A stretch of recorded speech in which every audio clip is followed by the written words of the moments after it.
Okay, welcome. This is for csc221. This is m2lab2.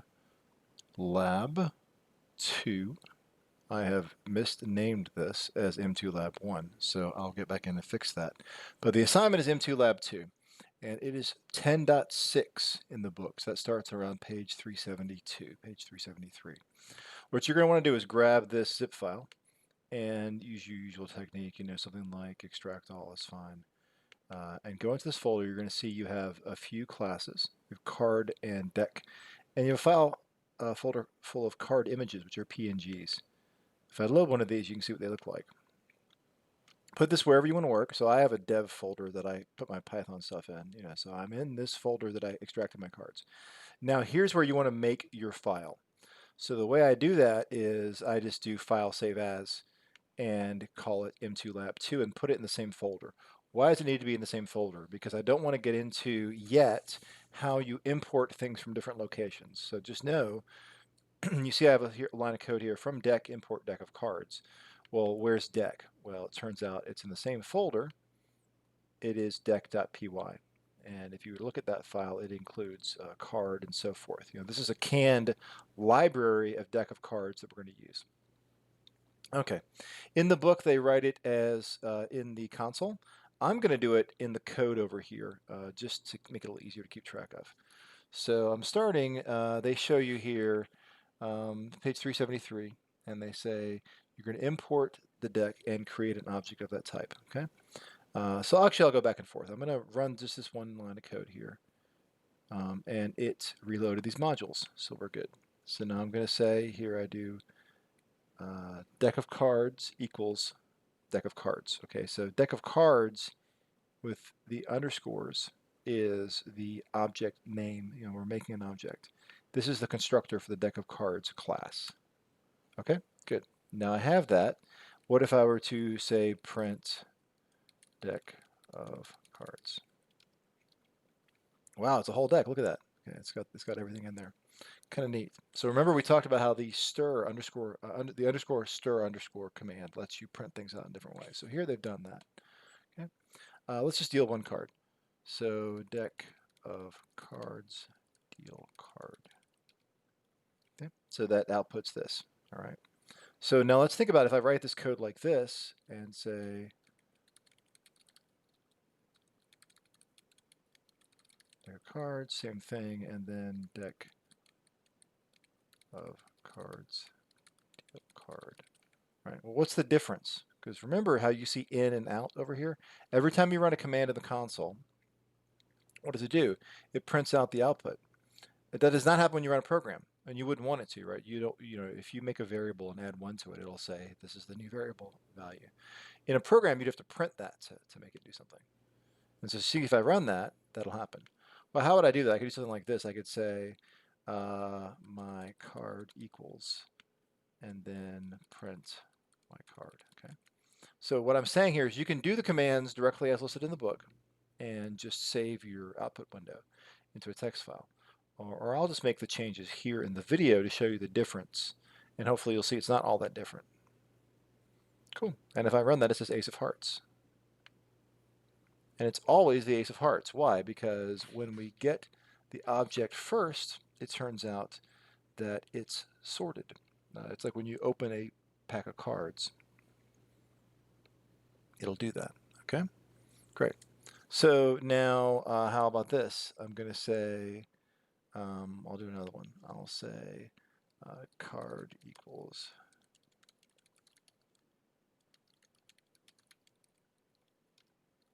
okay, 2 hearts. Okay, so it's the next card. Cool. Well, how about this? What if I say, let's do this. I'm going to go in and I'm going to add this first. And I'll say deck of cards shuffle. And now run this code. Now remember, print is doing the same thing as stir. Now I get the ace of diamonds. Run it again, I get the 5 of diamonds. So if I were to say a deck of cards like this, okay, that's how we don't get the list. That's okay. We'll worry about that later. So what I want to show you now is in this code, I'm going to do file open to open these up. I'm going to open up card.py. Okay. So this is the code they've written for us, and we're just using it. And you see here it includes these attributes. So this is a list, and this is a list. And these are things that are parts of card. They're member variables. The book calls them attributes. The benefit here is I can use those all over the place. So later on here I'll say, hey, show my face and my suit. And where does it get them from? It gets them from places like this. Okay. Now, you can see how init works, and I want you to notice this is very similar to how we've done objects so far. You got self, and you got some things about the object you want to be true, and it just sets them by saying my face is face and suit is suit. Now, why the underscore? They do this to indicate, make it a little easier to see that, this is not the same as this. This is a face that I'm passing into constructor. This is underscore face, a private attribute of the class, which is a face. So I've written code before where I said self.face, and it's just a little easier with the underscore to understand that it's private. It's not meant to be used by others. Now, unlike other languages, the underscore is not, it doesn't actually make it private. It just indicates to people using the code. That's how it works. Okay. Great. Now let's go look at deck and see how that looks. Okay. Now this has got a lot more complexity, but you can see it's saying, okay, right now I'm on card 0 and I'm going to have an empty deck.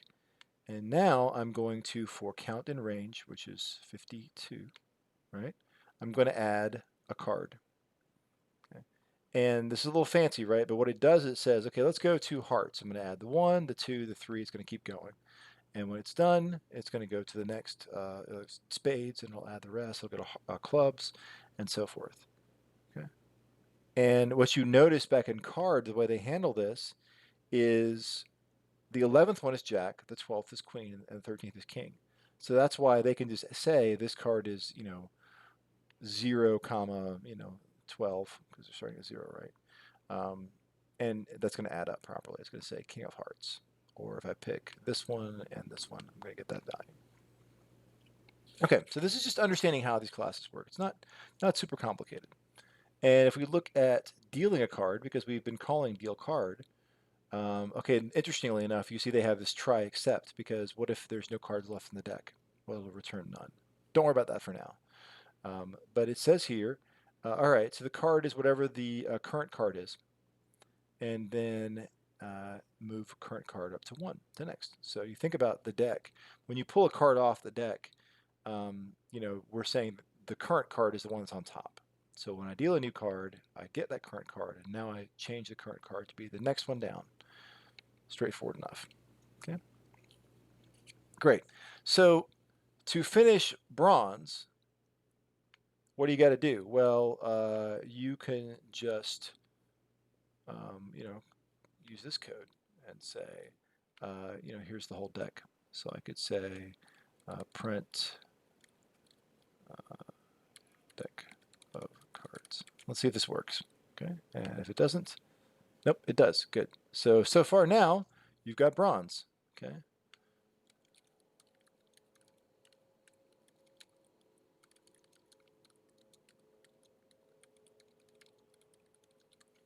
And you could get fancy and you could say something like, hey, while we're at it, go ahead and, shuffle it and then draw 52 cards. But we've done enough for bronze. Okay.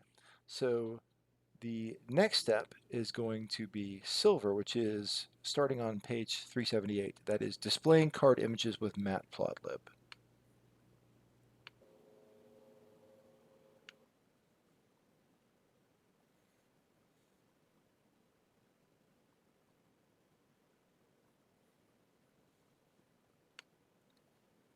No doubt I'll have to cut some dead air out. Sorry about that. What I wanted to point out here is that for the rest of it, which starts on 378 and goes forward, we got to use this magic command. And so we're going to just do it like this. Now that we know everything works, we're going to say from deck import deck of cards.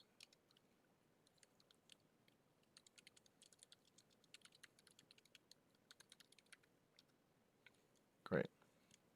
And now we're going to use this command, the % command, matplotlib.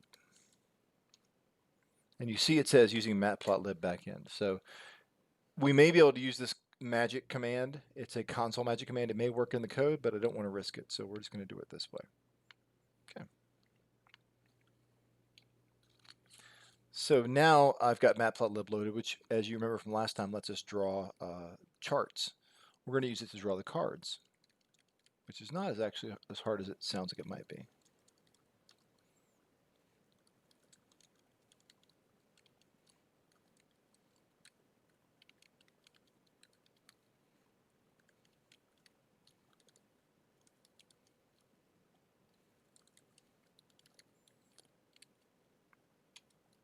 Then why am I doing this? Let's just try this. So what's path? Okay. A little worried about that. I don't think that's going to be quite right. We're going to find out. What I'm looking for it to do is to look for this folder underneath. I think it's going to work. So we're saying find dot, which is the current folder, and I want you to append card images onto that. Okay. And this is just the code in the book. I'm just using that directly.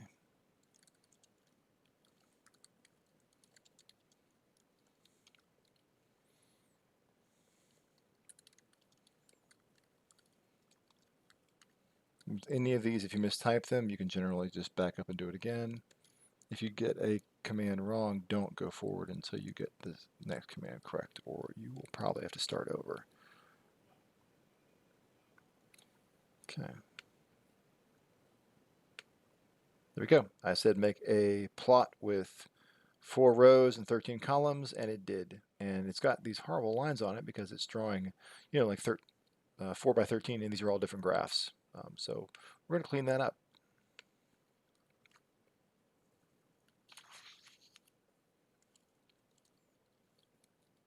And this is 380. This is the one that's a little bit crazy. So we're going to try to get this right. Remember, Ravel is going to put these things together. Axis, get, x-axis, set. So you can see this is taking off all those things.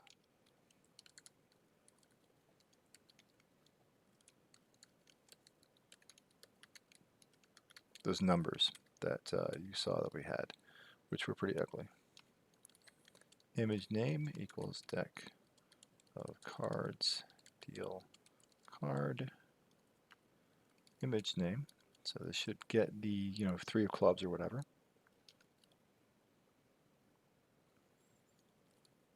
That's the image name, and now we want the actual image using is mpimg. It's going to read this. So this is something we haven't seen before.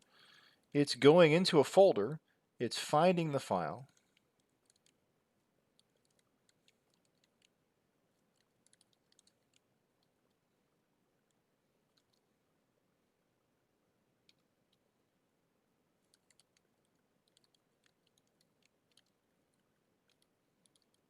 IM show.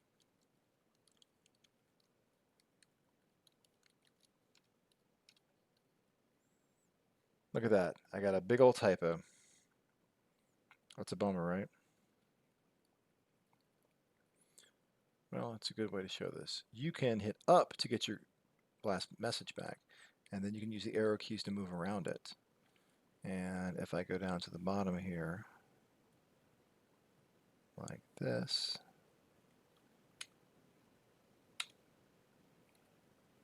okay. Yet another error I made, path, join path. I don't feel so bad showing you my fumbling because generally, if you rush it, it's going to cause a problem. Path.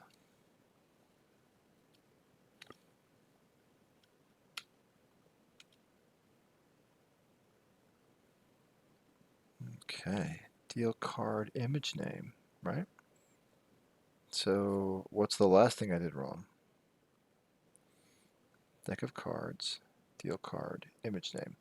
Well, what's happened is I need to re-deal the cards.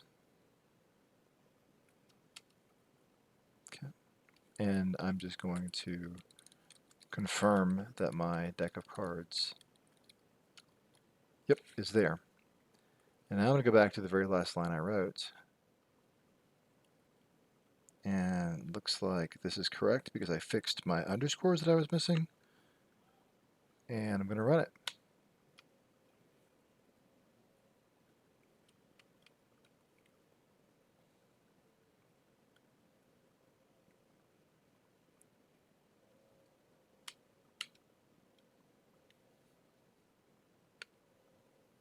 Ta-da! Wow, it's really small, right? There we go. Look at that. It looks a little bit better. So if you follow along in the book and you don't make typos like I did, you'll have an easier time. But this is the goal, okay? What I recommend you do is you write this code in a file and then copy and paste each line one at a time to run it. Kind of neat, right? So I'm going to do one more thing. I'm going to do this and get my deck of cards back and shuffle them. And now I'm going to recall this last line that I ran.